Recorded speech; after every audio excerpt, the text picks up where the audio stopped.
Quickly, the announcement that we have been waiting for today was originally supposed to happen just a couple of minutes ago. We are looking there now live for President-elect Barack Obama. I believe some of the nominees for these positions that he will be naming today are now walking out and will likely be standing behind him when he comes to make these appointments. You see all of the people there for those appointments that we are expecting him to make in just a few moments. You see Eric Holder there on the left. We also see Defense Secretary Robert Gates. We see Hillary Clinton there, also Janet Napolitano, and General Jim Jones. I believe the President-elect is coming to the microphones right now, so let's take a moment to go ahead and listen in. Good morning, everybody. I hope you all had a wonderful Thanksgiving. Last week, we announced our economic team, which is working as we speak to craft an economic recovery program to create jobs and grow our struggling economy. Today, Vice President-elect Biden and I are pleased to announce our national security team.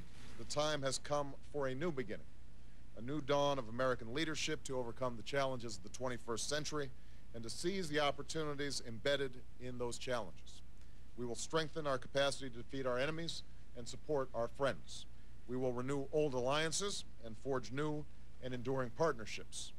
We will show the world once more that America is relentless in the defense of our people, steady in advancing our interests, and committed to the ideals that shine as a beacon to the world: democracy and justice, opportunity and unyielding hope.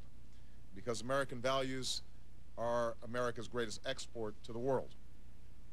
To succeed, we must pursue a new strategy that skillfully uses, balances, and integrates all elements of American power: our military and diplomacy, our intelligence and law enforcement, our economy, and the power of our moral example. The team that we've assembled here today is uniquely suited to do just that. In their past service and plans for the future, these men and women represent all of those elements of American power and the very best of the American example. They've served in uniform and as diplomats. They've worked as legislators, law enforcement officials, and executives. They share my pragmatism about the use of power and my sense of purpose about America's role as a leader in the world. I have known Hillary Clinton as a friend, a colleague, a source of counsel, and a tough campaign opponent. She possesses an extraordinary intelligence and a remarkable work ethic. I am proud that she will be our next Secretary of State. She's an American of tremendous stature who will have my complete confidence, who knows many of the world's leaders, who will command respect in every capital, and who will clearly have the ability to advance our interests around the world. Hillary's appointment is a sign to friend and foe of the seriousness of my commitment to renew American diplomacy and restore our alliances. There's much to do, from preventing the spread of nuclear weapons to Iran and North Korea, to seeking a lasting peace between Israel and the Palestinians, to strengthening international institutions. I have no doubt that Hillary Clinton is the right person to lead our State Department and to work with me in tackling this ambitious foreign policy agenda.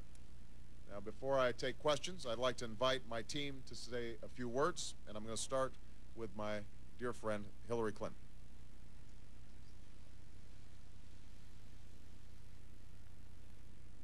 Mr. President-elect, thank you for this honor. If confirmed, I will give this assignment, your administration, and our country my all.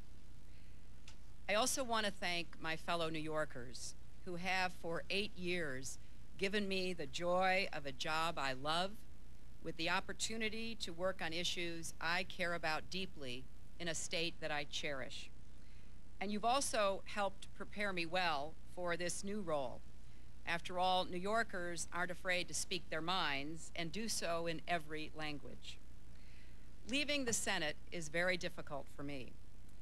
But during the last few weeks, I thought often of our troops serving bravely under difficult circumstances in Iraq, Afghanistan, and elsewhere. I thought of those other Americans in our foreign and civil services working hard to promote and protect our interests around the world. And I thought of the daunting tasks ahead for our country: an economy that is reeling, a climate that is warming, and as we saw with the horrible events in Mumbai, threats that are relentless. The fate of our nation and the future of our children will be forged in the crucible of these global challenges. America cannot solve these crises without the world, and the world cannot solve them without America. By electing Barack Obama, our next president, the American people have demanded not just a new direction at home, but a new effort to renew America's standing in the world as a force for positive change. We know our security, our values, and our interests cannot be protected and advanced by force alone, nor, indeed, by Americans alone. We must pursue vigorous diplomacy using all the tools we can muster to build a future with more partners and fewer adversaries, more opportunities and fewer dangers for all who seek freedom, peace, and prosperity. America is a place founded on the idea that everyone should have the right to live up to his or her God-given potential. And it is that same ideal that must guide America's purpose in the world today. And while we are determined to defend our freedoms and liberties at all costs, we also reach out to the world again, seeking common cause and higher ground.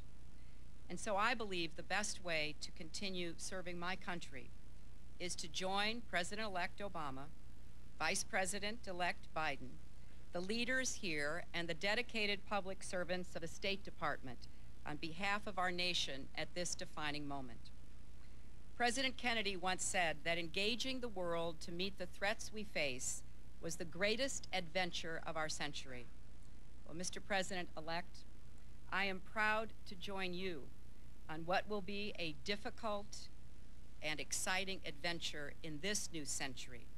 And may God bless you and all who serve with you and our great country.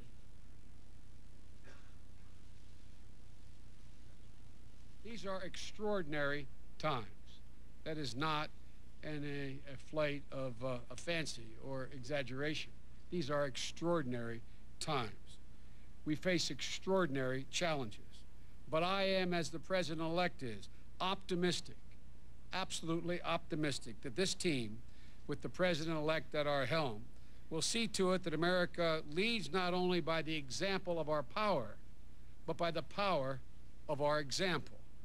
And now, President-elect Obama is prepared to take your questions. And again, Mr. President-elect, congratulations on assembling what I believe will be a first-class team to lead us into this century. Thank you. Okay. Let's start with Liz.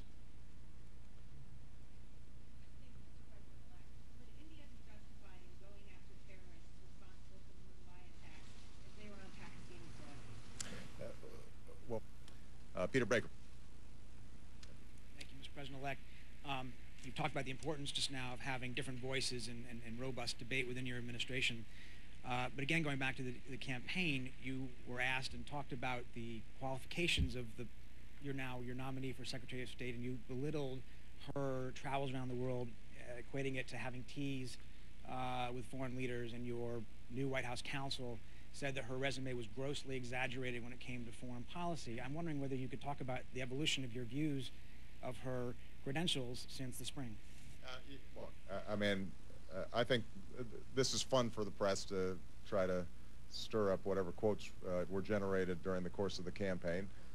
No, I understand, and you're having fun, but and there's nothing wrong with it. I mean, I'm not faulting it, but look, I think if you look at the statements that Hillary Clinton and I have made outside of the heat of a campaign, we share a view that America has to be safe and secure, and in order to do that, we have to combine military power with strengthened diplomacy.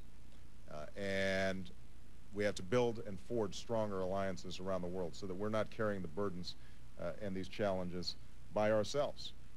I believe that there's no more effective advocate than Hillary Clinton for that